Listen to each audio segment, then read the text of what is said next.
Going to the racetrack is really something special. With the finest refreshments in hand, you watch as racers burn rubber or chuck shells at each other in order to take first place. I mean, look at all these fans. The track owners must be making a one-up's worth of cash. But which racetrack is making the most? Hello everyone, and welcome to Crystal Crown, the show where we pose questions you never thought to ask. I hope you've waxed that mustache and saved your half-eaten banana peels, because today is all about Mario Kart. A franchise staple for Nintendo. For over 2 decades, we've seen Mario's Rogues Gallery drifting and boosting across dozens of different races. With the newest iteration lining up at the track, it got me thinking, if you ever took your foot off the gas long enough to take in your surroundings, or more accurately got hit with a pesky blue shell that forced you to stop, you'd see that there are spectators all across the different maps. Racing fans from across the Mushroom Kingdom, whether they're Toads and Yoshis, or Shy Guys and PD Piranhas. They're all lined up to watch our racers push their rides as hard as they can. It was during one such spin-out that I had a thought. If Mario Kart worked like normal racing events, be it NASCAR or F1, surely all these spectators paid a ticket to view this race. Those mystery boxes probably aren't cheap, so organizers have to find a way to make their cash back somehow. Which leads us to today's main question. If you could possibly determine how much each track made off of ticket sales, which one would rake in the most cash? But as we count down to our analysis, why don't you get a speed boost on the competition by holding down the subscribe button at the right time? Thanks! Okay, so there's a few pieces of information we're gonna need to outline to find our answer. First, what counts as a spectator? Once we have that, how many qualified spectators do we have on each track? Finally, determining if there should be any variance in price per ticket depending on the location. For our analysis, I'm only going to be looking into tracks found within the newest released title, Mario Kart 8, and all of its DLCs. For the first step, I might have already hit a roadblock. I'm going to be honest and admit something. I actually came up with this idea back when the final DLC track came out for the game in December of 2023. During the time, I was under this delusion that I was going to be able to not just count the visible spectators, but also every individual window, as there could be easily people in an indoor seating area that were viewing the race. I then spent the better part of 2 weeks painstakingly counting every single window I could find, by hand, to find our number. And after a long period of suffering, I felt satisfied I had completed something no sane person would ever try.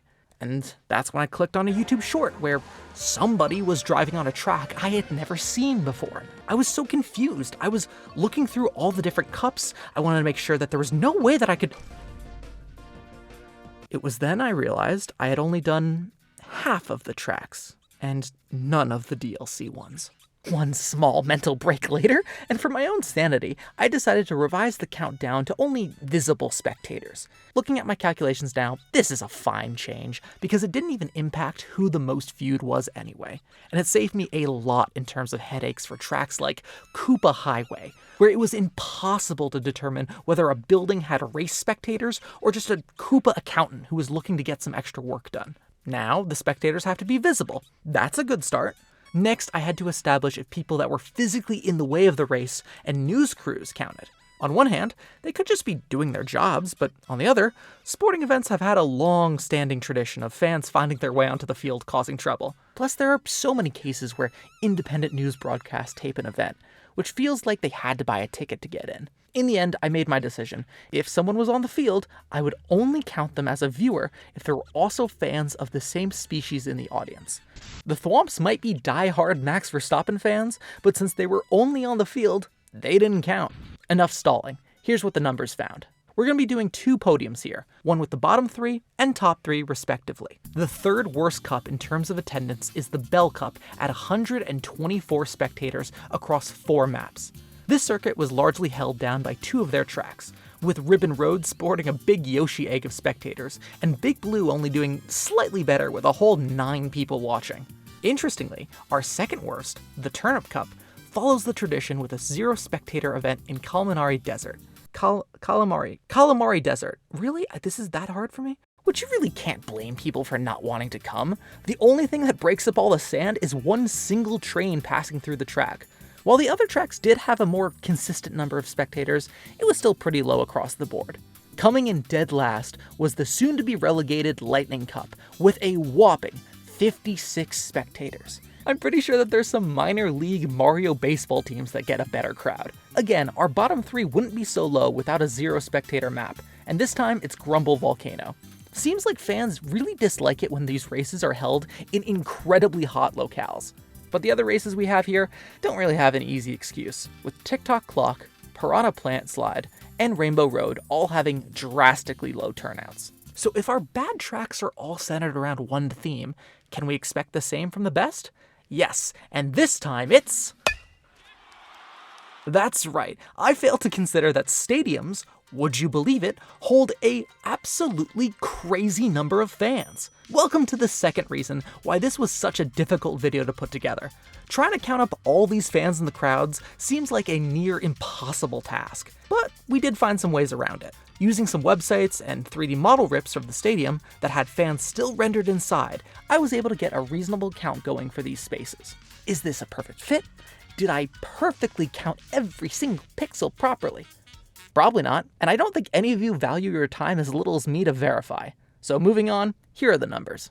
In third place, we have the Egg Cup at an astonishing almost 16,000 spectators. Interestingly, the Egg Cup actually has 2 tracks in it with both 0 spectators, an achievement that none of the bottom 3 tracks even attempted. That makes the viewership in Excite Bike all the more impressive, coming in at 15.9 thousand fans just by itself. That shouldn't be all that surprising, because half of the entire render map just feels like it was stands for the audience. Our silver trophy goes to the Mushroom Cup. The very first circuit in the game also boasts a 0 viewer event in Thwomp Ruins, as our rocky friends here didn't pass the obstacle test, but all of our credit needs to go to Mario Kart Stadium instead. A track I view as the poster child for Mario Kart 8, this massive arena holds an impressive 17.7k spectators. To put this into real-world numbers, that would be like having a racetrack inside the Robert W. Plaster Stadium, the place where the NCAA Missouri Bears play. Finally, we get to our last and highest capacity event. And if you guessed that this was disproportionately based on one stadium again, you'd be absolutely right. But frankly, this one is just excessive. To put into perspective, rolling behind me is all the different total spectators of each track. We start off pretty conservative, with the bottom of the list showing off like 100, 200 fans per circuit. It's only halfway up we crack into the 300 viewers, and we don't actually start seeing 1,000 people until we get to the top 10. It's here you can really appreciate what a jump we're about to take. The most watched event is the Leaf Cup at a blinding 56,000 spectators. Looking at the races individually, the other 3 tracks, Sherbet Land, Music Park, and Yoshi Valley, all provide laughable single and double-digit numbers when compared to the Goliath that is Wario Stadium. That's right, the largest racetrack in the game belongs to the money-grubbing tycoon himself. At 56,000 spectators, that puts him in the same league as a max-capacity Dodgers Stadium. It really shouldn't shock me. It seems like a Wario thing to pack as many paying customers as he can into one dirty, muddy stadium. He's probably running an absolute racket on concessions too. So now that we have our numbers, does this answer our question? Is the Leaf Cup the clear winner with its massive fan base? Well, not quite yet.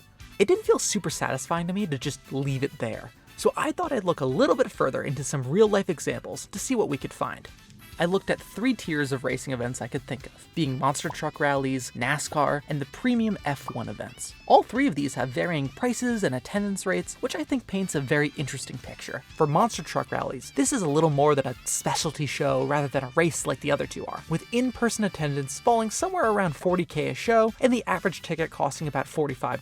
NASCAR, on the other hand, is 50 to 60k in-person attendance for its regular show, with fans coming out for the larger events like Daytona at around 100 to 150k. And those cars are going real fast and real left, son! If you want to see some cars turning real left here, it'll cost you on average about $197.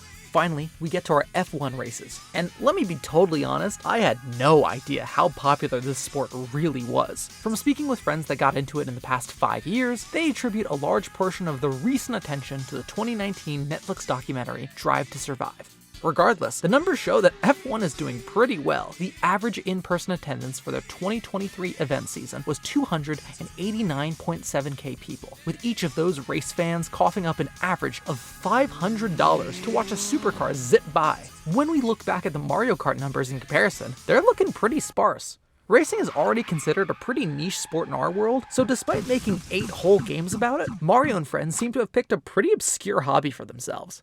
However, this does give us a pretty good idea for ticketing in this universe. To try and tip the scales in favor of the smaller cups, I'm going to use Monster Truck Rally pricing for stadium seating and F1 pricing for those watching within Bob-omb's striking distance from the race sidelines. Interestingly, for things like NASCAR races, you'll find that the seats higher up cost more compared to things like basketball where you want courtside seats. This is because the higher up you are, there's less blocking your immediate view from seeing the track. While that's good for NASCAR, I think Mario Kart would instead focus on paying more for those up-close seats. It only makes sense as you want to be right there as a shell hits an opponent at top speed, where you feel the heat of a fire flower whiz by. With this out of our way, does this cause any changes to our probability?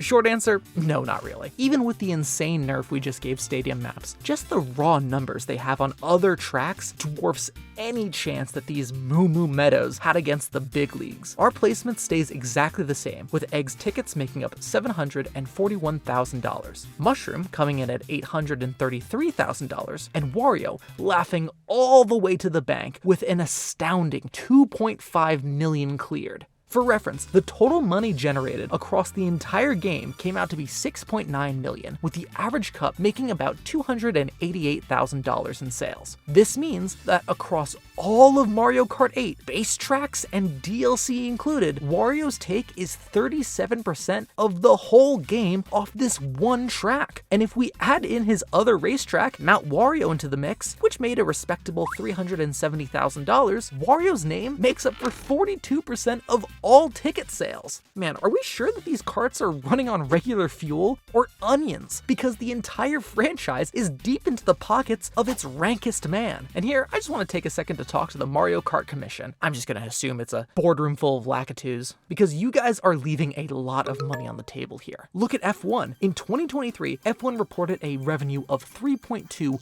billion. That's with a B. Now, we don't know how many coins they're asking for streaming services or how those sponsor deals are going, but I'm thinking just based off attendance alone, we're not really working with our best. Seems like Wario is the only one out here taking this seriously and is making out like a bandit. That's why I recommend commissioning me for a pretty penny. And I'll take this small-time karting event into the mainstream. We'll capitalize off that Luigi meme from a couple years back and make our own Netflix show about racing. Set up some sanctioned race for pink slips. Sorry, Funky Kong, I'm taking your Mr. Scooty away until you learn how to drift properly. And for balloon battles, we'll just set them up in monster trucks and amp up the crazy power-ups for some real-time firepower. Hey, I'll be waiting for your answer, as together, we'll make enough coins for millions of extra lives. But in the meantime, I want to thank you for watching. If you enjoyed this episode of Crystal Crown, make sure you like, follow, subscribe. As you know, this channel is still pretty new, and so we'd love to hear any kind of recommendations you have on different things I should be covering, anything you really want to see or hear about. And yeah, follow me on all these different platforms you see below me, and I want to thank you for taking the time out of your day to hang with me. See ya!